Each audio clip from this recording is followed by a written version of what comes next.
filming this video, I was wearing a sweater and it made my neck itch, so I scratched it, and here we are.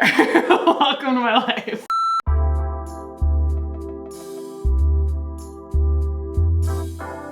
What's up, guys? Welcome back. Today, we're gonna be having some fun shopping my stash yet again in my no buy January, and we're going to be playing with a bunch of makeup that is overhyped and overpriced, and talking about whether, after getting a chance to use a lot of these products as long-standing parts of my stash, and some of them are fairly new to me, whether I think that they're worth it, because some of them really, really are, and then some of them are just really overhyped, and like that's the beginning and end of it. And a lot of these are clean beauty, and that is just because clean beauty tends to be a category that, well, it's typically where cruelty-free meets luxury, because a lot of luxury stuff that is very high priced is not cruelty-free, but also they tend to think that we are just very willing to pay a pretty penny for their offerings because they happen to be clean and prestige. So that's not everything. There are some other brands in there, but I do want you guys to get excited about the fact that today, among these, I am going to be giving my thoughts and feedback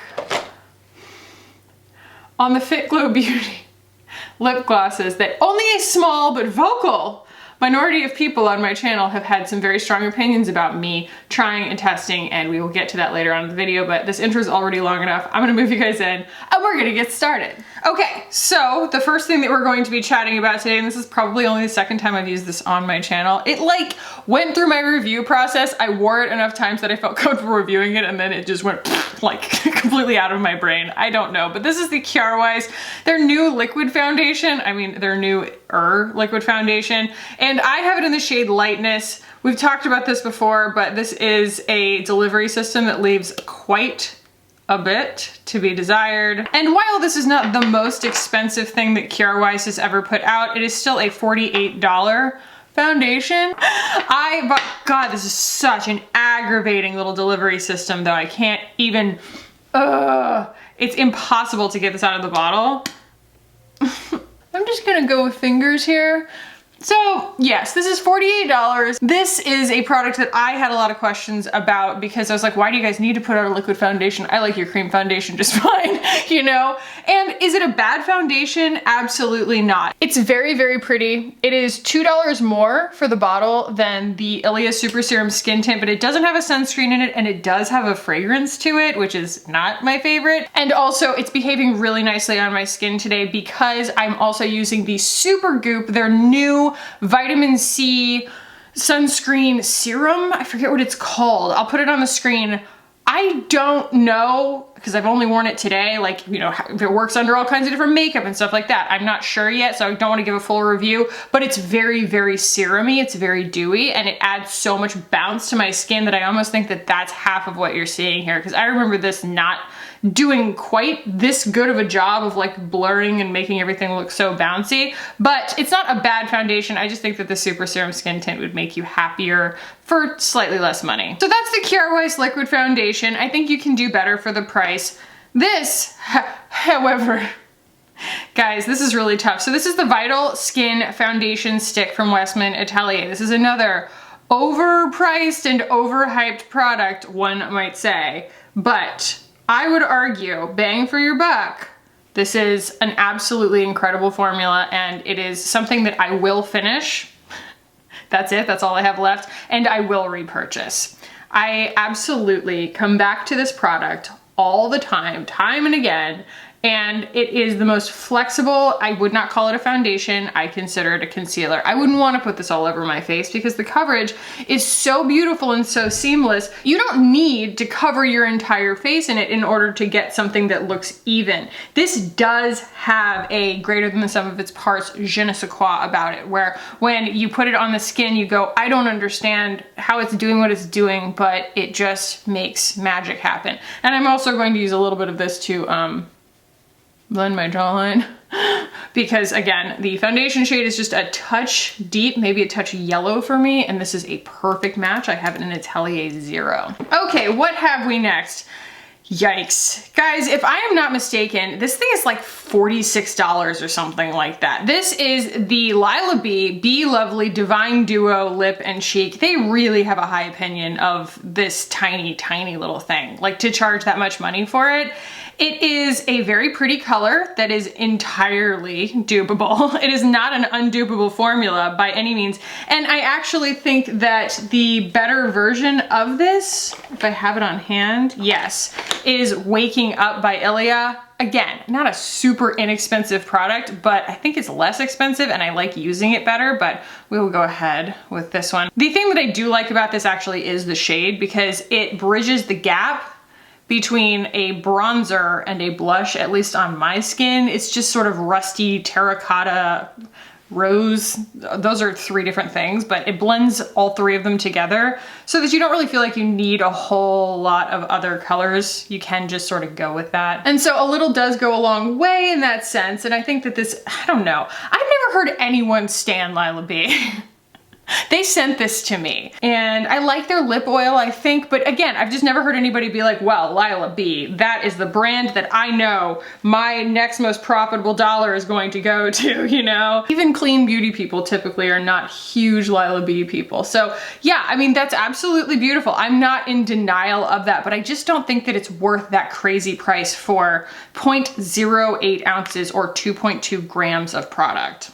Something that absolutely is worth it, and I know that it is an absolute double standard, but another product, Westman Atelier, I don't want to say they can do no wrong in my eyes, because they have done actually a lot of wrong when it comes to eyes.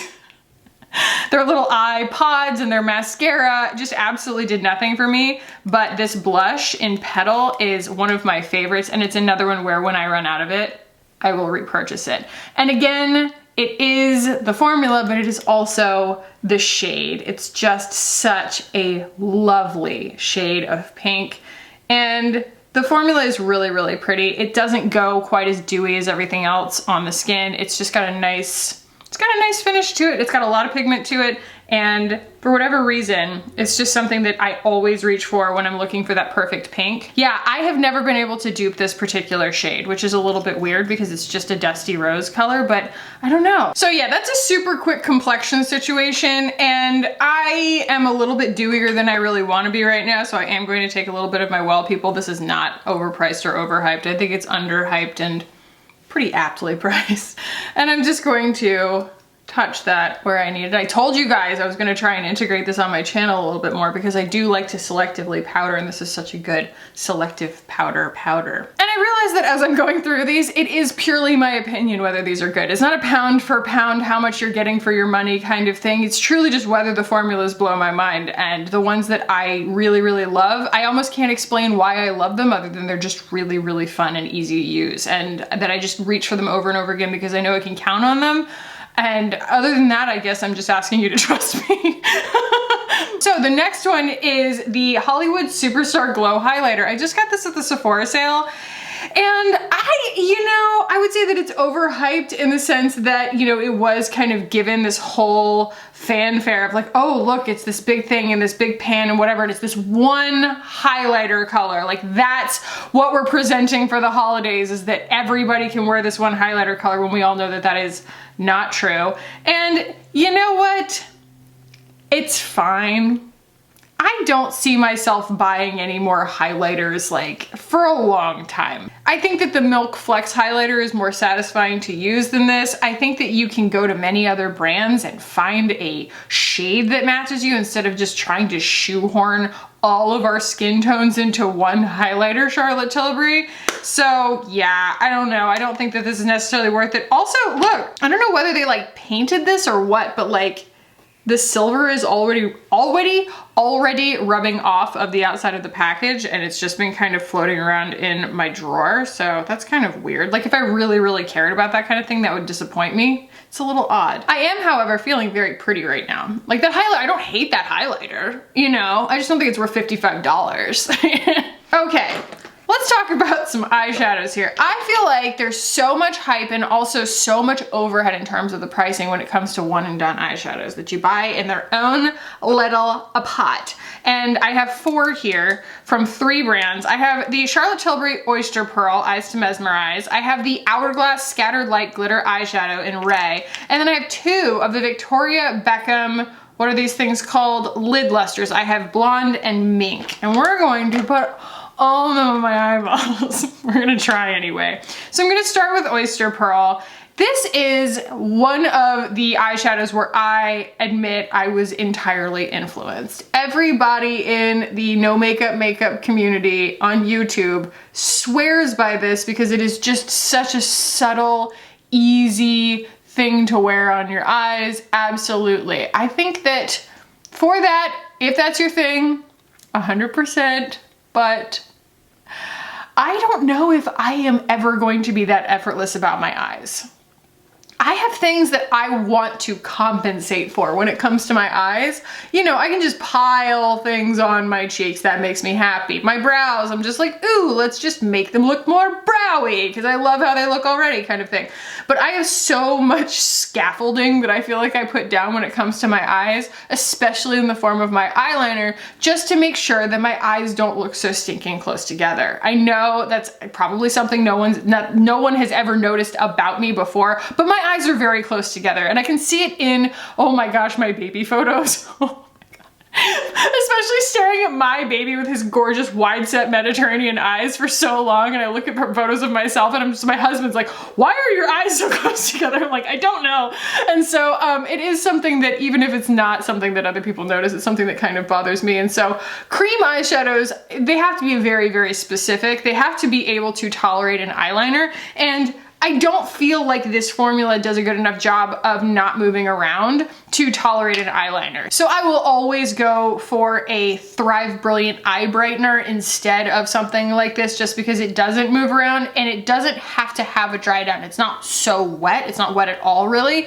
And that makes it easier for it to wear an eyeliner on top. It's just drier, but it has the same effect. And I have it downstairs because I was using it, but Muna is probably really, really similar to this. So that's Oyster Pearl. And at the risk of everything just getting really messy here, I'm going to keep going in. So here I have Mink. Let's talk about the Victoria Beckham lid lusters, because the amount of hype that I built up for them in my own mind, it's a lot. I just really want these to be something that I'm afraid that they never are going to be. Even in the fact that I'm still considering buying Tea Rose, because I'm afraid that this has all been my fault because the colors just don't do what I expect them to do. And it might be a color theory situation where Victoria Beckham Beauty just is not giving me all of that intentional built-in color intelligence that I'm used to, because that is a very, very pretty formula, but it's very difficult to control. Do you see how when it spreads out towards the edges, it gives you this really beautiful taupey blonde color? I shouldn't say blonde, the other one's called blonde. Taupey tan color. Whereas the actual saturation where the glitter is and everything is almost kind of like a cool gray. Very pretty, but not as easy to wear as you would think. And the blonde is even worse. I thought that this was going to be like your ideal inner corner shadow. I thought it was going to be this incredible, just like easy to wear wash of whatever. And it is this almost unwearably white shadow that shifts like almost tackily gold. What would I compare that to? I don't know. It's just, it's icy in all the wrong ways, and it's very, very hard to wear. And when I put it on, every time I put it on, I'm like, ugh. So yeah, I hate that shift. I hate that like almost green gold shift on top of the white shadow. It's just a mistake to me. So the Mink is very pretty, but it does require a little bit more work. And I want these to be so much more than they are, and then I think about how much I paid for them, and it kind of pisses me off, you know? So we're gonna go in with Mink, and I'm not going to use my fingers. At least I'm going to try not to use my fingers, see how much I can get away with. That is because these get messy in a big fat hurry, and I'm gonna just try and use very little here, because again, I'm just kind of like aware of how these function, and so I know how to approach with caution, because I have put these on before in a way that I, you know, like I applied the Oyster Pearl, just like going in with fingers, and you can get yourself in dirty real quick. So yeah, that's not bad. That's not bad.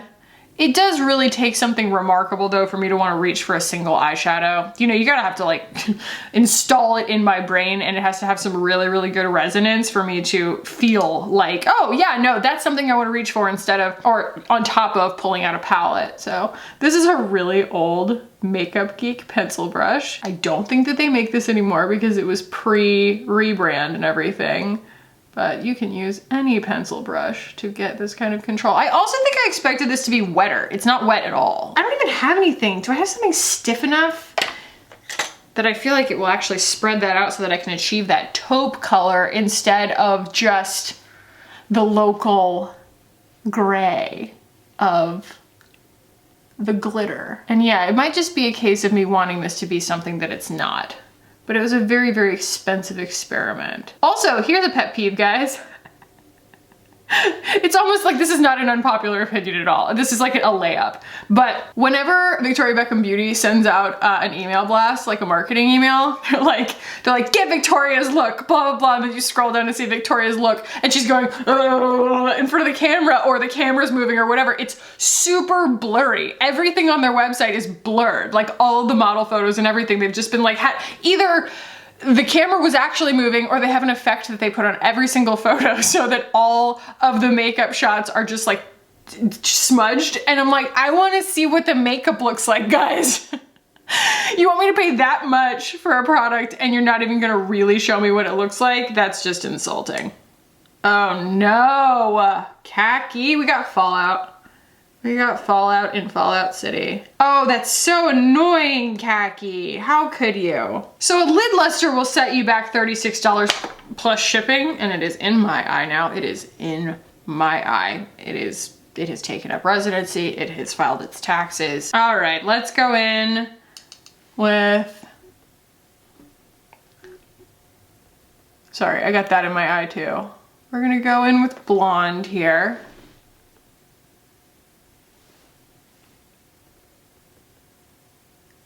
And at first you're like, ooh, that's kind of nice. And then you notice that like it's so cool white underneath that warm gold, and they disagree. It makes the glitter go almost green. And for $36, it needs to have the built-in intelligence. It needs to have M Cosmetics level thinking ahead on color theory, you know? I don't like it. I don't like how it looks. I don't like how it turned out. Okay, I don't like it. Blech. What did I eat? Oh, I had a gumball. So that's what they look like up close. And I mean, sure, now that I know what they look like, maybe I could make them work with something else, but there's not really any room for a white shift green gold in my collection. If I had known it was going to be that, I wouldn't have spent $36 on it. And if I had known that Mink was gonna shift almost blue, I don't think I would have spent my money on it, you know? And I really, really like the formula. The formula is gorgeous. It's just the color is just wrong. So yeah, I wouldn't recommend. Ooh, actually, I was about to do my eyeliner with an eyeshadow, but I have here the Victoria Beckham eyeliner, and I'm going to use that. This is in Cocoa, and this was one that I purchased when I purchased Blonde. And this is a super duper creamy formula. It's not necessarily for everybody, but I think it is absolutely gorgeous. I don't know, at the end of 2019, this was my collection of the year. This was my release of the year, the Victoria Beckham collection. And it just goes to show that my opinions have changed after going back to using conventional beauty, because, you know, you start to get used to things not having silicones in them and things not really having their own dry down and stuff. And something like this does start to give you that taste of luxury again. And then I go back for an entire year in 2020 of using the stuff that genuinely appeals to me and not really thinking so much about ingredients. And it just reminds you that like silicones are not going to kill you, and they're going to make your makeup last longer. So it warrants being said that I don't really feel like this is as big of a deal as it was when it first came out, and it kind of continues to disappoint me every time I use it. It's almost like an eraser. Can I erase that? Cool. All right, let's do a little bit of brow, a little brow mom. Whoa, that's a whole Audrey pencil that I wasn't That's awesome. Oh my God. I just found a Thrive pencil that I haven't finished yet. That's fantastic. This is not overhyped. This is just a regular old eyebrow pencil. I don't know if I would pay a fortune for an eyebrow pencil. You couldn't convince me that one was going to do my homework. I just don't ask that much from a brow pencil, I guess. Just be a good color and be easy to put on. And some of them still manage to screw it up. I hate the way that my eyebrows turned out. What is going on? I don't like this look at all, guys. I don't like it. Okay, let's put some mascara on. And I actually, probably a stupid thing to do, pulled out a mascara that I would not typically use because I do think that this is overhyped and overpriced, but this is the Jones Road Beauty mascara. And you guys know that this actually won end of the year, the Clean Beauty Formula of the Year for mascara because it's beautiful, okay? And it is pricey and it is hyped and it is everywhere now. I'm getting it everywhere because this brush is gigante, but does stay put, but it is an unholy you-know-what to remove. Sure, fine, whatever. I would never repurchase this just because what a pain in the butt that brush is. It makes me a nervous wreck. So absolutely beautiful formula. If you can get past that giant brush, it's so pretty. And if you are a clean beauty person, you don't want to use a tubing mascara and you don't mind a difficult wash off, those are a lot of caveats. It could be worth your money, but it's not worth my money again, you know? All right, I'm gonna wait for that mascara to dry and then we'll just kind of, you know, flick it off with whatever.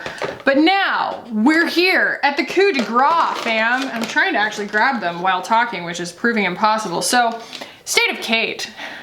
My girl, State of Kate here on YouTube and on Instagram, she sent out, I think she partnered with FitGlow to do this, I'm not totally sure, but a bunch of her favorite creators got these lovely packages in the mail for the holidays, and they are 3 FitGlow lip liners and 3 little baby FitGlow lip glosses. So here's the story. Here's the story, okay? When I have done Will I Buy It and talking about lip gloss reviews and like stack ranking my lip glosses and stuff, everybody's like, you have to try the FitGlow lip gloss.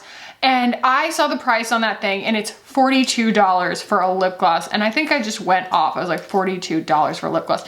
And people lost their minds at me. They were like, you are an evil woman and you don't understand and you just need to try it. And I'm like, but trying it would require me paying $42 for a lip gloss, man. For a brand that honestly did not impress me. I'd only used 1 or 2 other things, but memorably their concealer, everybody hyped that up in my comments for so long and I tried it and I was like, nah. Plus I'm a packaging geek and I'm sorry, I'm not a big fan of their packaging on these particular products with like the funny little like water droplets or whatever. It just didn't resonate with me, okay? I'm not sure that I was the customer, but being a clean beauty person for so long in 2019 and everything, it was something that had been on my radar for a long time. And I'm just very glad that Kate sent these to me so that I could just try them on my own. But the first thing that we're going to do here is I'm going to swatch all of these lip liners and I'm going to decide which one we're going to use today. So I did mention that there is a really pretty, almost like lavendery one here. I have so many swatches on my hand. So yeah, this one is a kind of like cool toned rose color. This is the shade Buff. And they also have a brush on the end of them. Like, I don't really know why. And I'm sure that there's a perfectly logical answer. When I say I don't know why, I'm not saying I think that that's a stupid thing to do. I'm just saying I don't know why. And then we have the shade Nude, which is a dangerous thing to name anything, but let's see what they think nude is. Ooh, it's actually even more cool toned. It's like a cool tone, it leans more lavender. That's super pretty. That's a really pretty color. And these are wooden pencils, so you need a sharpener for them. And finally, we have a brown shade, I believe, and this is in the shade Root. Root. Wow, wow, wow, wow. That's also a really pretty color. It's very, very brown. These are a little bit stiff. You kind of got to get them going, but that's super pretty. So the way that this has turned out to be kind of a cool toned thing, you know I'm about to go in with that nude shade. That's what it's called, okay? Yeah, they're a little bit stiff, but they are really pigmented. They're pretty. Uh-oh. So as you can see, everything turns pink on me, and so even though this is a cool toned kind of lavender leaning pink, it still starts to go pretty pink on me, but it's a very nice color. I'm not going to probably stan the formula, at least on first application, just because it is stiff. But I don't hate it, and I don't really own anything that shade, so it's worth it. All right, now here we have them. I have a clear, I'm not gonna swatch the clear, but I also have Root and Bloom. So this is, I'm assuming, the matching lip gloss to the Root lip liner. So those two, I'm guessing, would go together. They're very, very pretty. And they all smell like vanilla. So, you know, you had me at hello on that. We have Bloom, which is a very, very pretty pink color. Right there. And then we have the clear. And I think, just because this is such a mess right now, like the different colors on my face and everything are just so, I just feel like I look like a mess right now. I'm gonna go with the clear, just to take something out of the equation, you know, one fewer variable.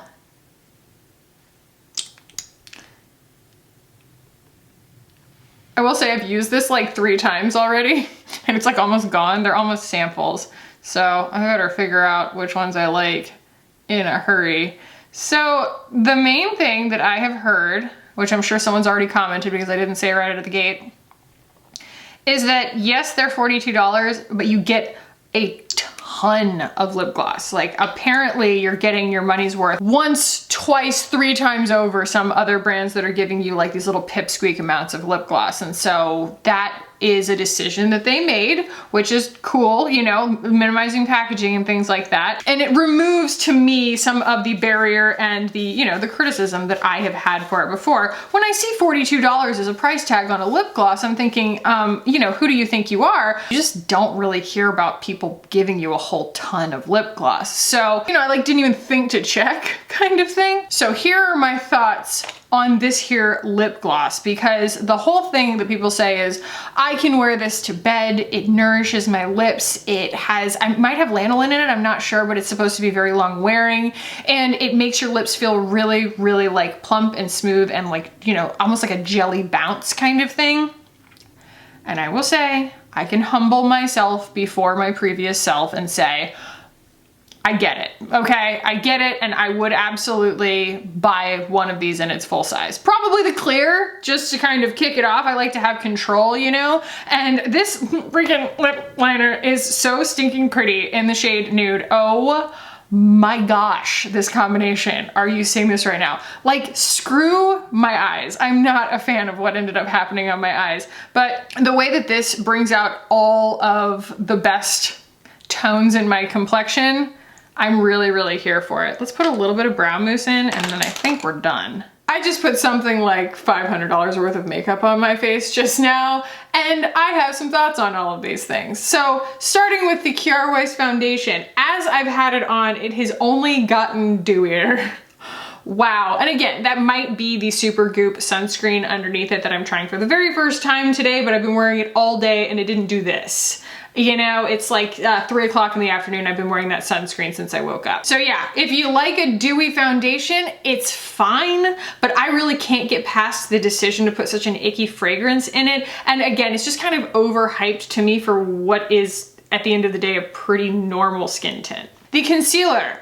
The West Montelier, this is one of the most flexible products I've ever owned. It's something that I come back to over and over and over again, and it's just something I know I can count on. I will gladly spend the $68 again when I'm out of this. The Lila B, I just think that this is insanely overpriced. It's so ridiculous. And again, I have a beef with Lila B just because this is not a replaceable package. Like, they don't sell replacement pans, and so you have to get this big heavy thing every single time. Like, the whole point of a big heavy thing is to only replace the pan, and they don't do that, and it drives me crazy. And that's the thing I harp on about Lila B every single time. Oh, I also have some Lila B a glow face mist. I was going to use this today, but my face is so glowy already. This is gonna turn me into an oil slick. No thank you. So anyway, the West Montelier, the blush, what is this called? The Baby Cheeks Blush Stick in Petal. Again, so little goes such a long way with this. I don't think this is vital to your routine at all. If this isn't a color that appeals to you, or if they don't have a color that like blows your mind, you don't need to spend this kind of money on a cheek product. I'm just glad that I did, and I think that now that I have it, I would miss it if it were gone kind of thing, but you don't need it. Charlotte Tilbury Oyster Pearl. You know, is this the be-all end-all product that I feel like it's purported to be? It looks beautiful on everybody I see wear it, but I, again, have more ground to cover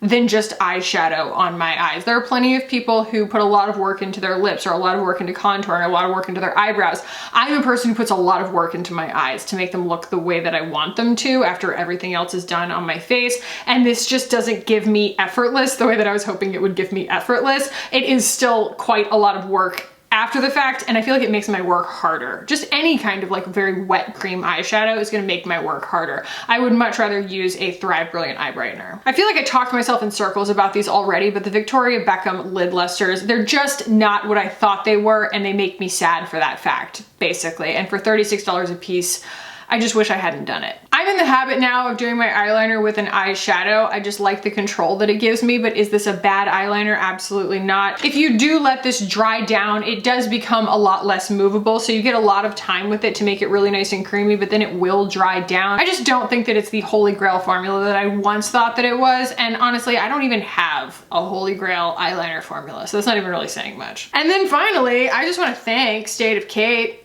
I just want to thank her so much for overcoming this for me, and now I am happy to eat my words, and I am happy that I tried these because I think that the shade Nude and the clear gloss, which I'm sure anyone could have guessed, are my absolute favorites, and I will keep using this 100% because even though it is a stiffer formula than I'm used to, it is a shade I do not own anywhere else. It is so, so beautiful. I think it looks incredible. And this is really lovely. And you guys know I'm a lip gloss junkie. Now knowing that it's actually not that expensive pound for pound, it's more of a bang for your buck thing. And just, you know, seeing that the clear is probably where I would want to start with it, I'll probably end up buying the full size in the clear. So thanks, Kate. Anyway, guys, that is a highlight of some of the most overhyped and polarizing sometimes and overpriced, definitely, products in my collection, putting them all on my face and seeing whether they actually hold their weight and whether or not they are worth the price tag that is on so many of them. And